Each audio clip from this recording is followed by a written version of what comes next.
San Marcos capítulo 16 versículo 14 nos dice: finalmente se apareció a los 11 mismo estando ellos sentados a la mesa y les reprochó su incredulidad y dureza de corazón, porque no habían creído a los que le habían visto resucitado.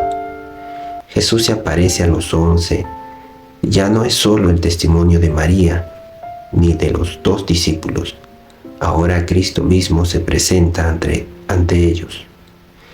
Jesús les reprocha su incredulidad y dureza de corazón. Esto muestra que Él no aprueba la incredulidad. La fe cristiana no es incredulidad ciega, pero tampoco es dureza frente al testimonio verdadero de Dios.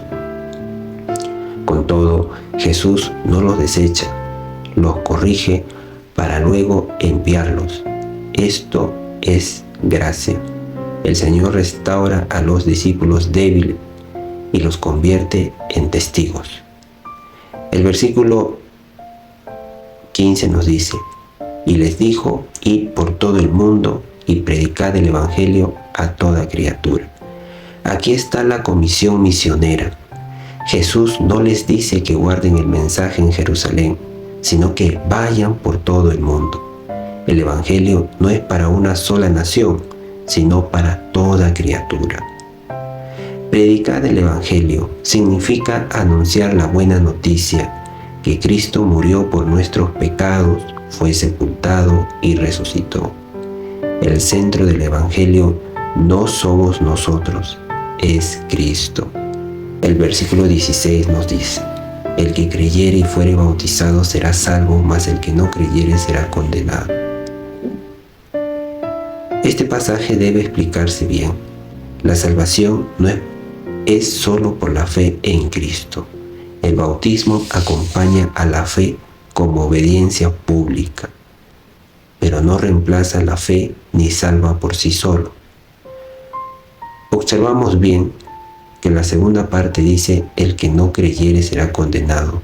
No dice el que no fuere bautizado, sino el que no creyere.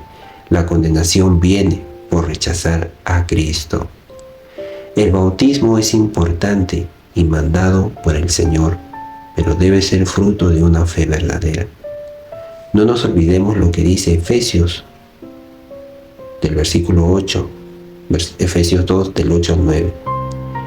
Porque por gracia sois salvos por medio de la fe, y esto no de vosotros, pues es don de Dios, no por obras para que nadie se gloríe. Entonces se debe predicar así: el que cree verdaderamente en Cristo debe obedecer al Señor en el bautismo, pero la base de la salvación es la gracia de Dios recibida por la fe. El versículo 17 nos dice: y estas señales seguirán a los que creen, en mi nombre echarán fuera demonios, hablarán nuevas lenguas. Aquí Jesús habla de señales que acompañarán la predicación del Evangelio. En el libro de Hechos vemos varias de estas señales confirmando el mensaje apostólico. En mi nombre, dice el texto, es clave, no es poder humano, no es espectáculo, no es show religioso, es autoridad de Cristo. Echar fuera demonios muestra la autoridad de Jesús sobre las tinieblas. Hablar nuevas lenguas se ve en el libro de Hechos como señal de avance del Evangelio en diferentes pueblos. Si vemos el libro de Hechos capítulo 2, 4 nos dice: y fueron todos llenos del Espíritu Santo y comenzaron a hablar en otras lenguas según el Espíritu les daba que hablase. Desde una perspectiva pentecostal creemos que Dios sigue obrando por el Espíritu Santo, pero toda manifestación debe ser sometida a Cristo, a la Escritura y al propósito de edificar, no de impresionar.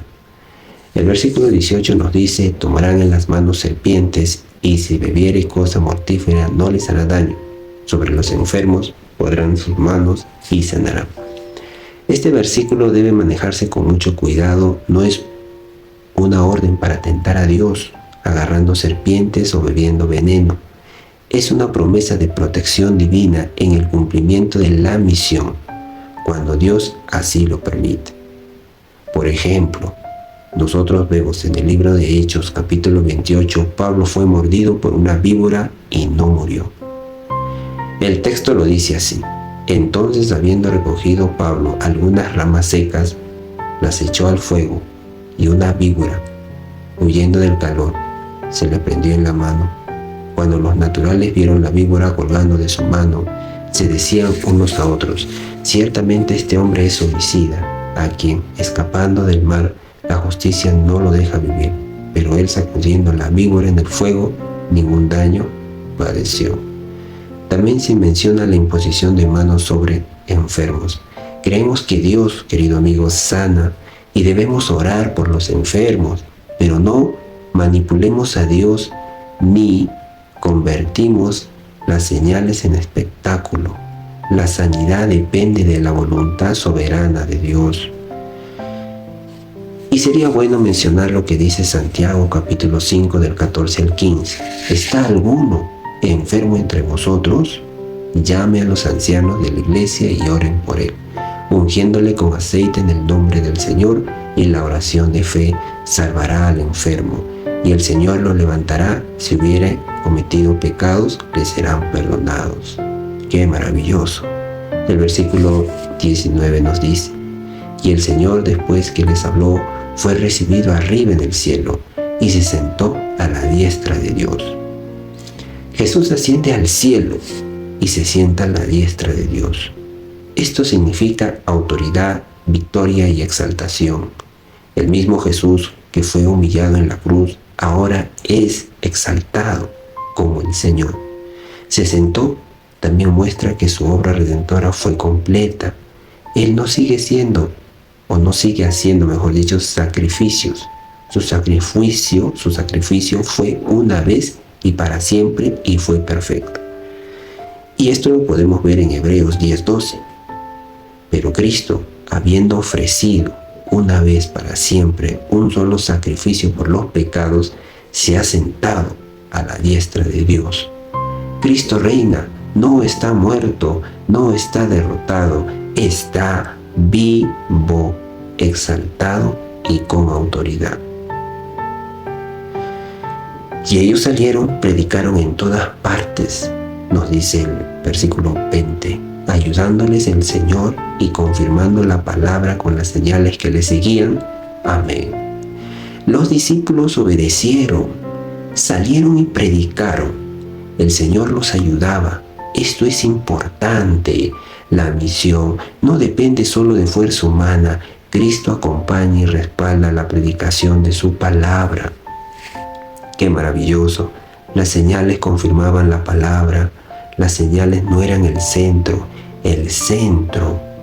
era el Evangelio, las Escrituras. Dios obraba para confirmar que el mensaje de Cristo era verdadero. Esto se ve claramente en el libro de Hechos. Los apóstoles predicaban a Cristo y Dios confirmaba su testimonio por el poder del Espíritu Santo. Bien, querido amigo, espero que haya sido esto de bendición. Próximamente estaremos entrando al libro de San Lucas. Que Dios me lo bendiga.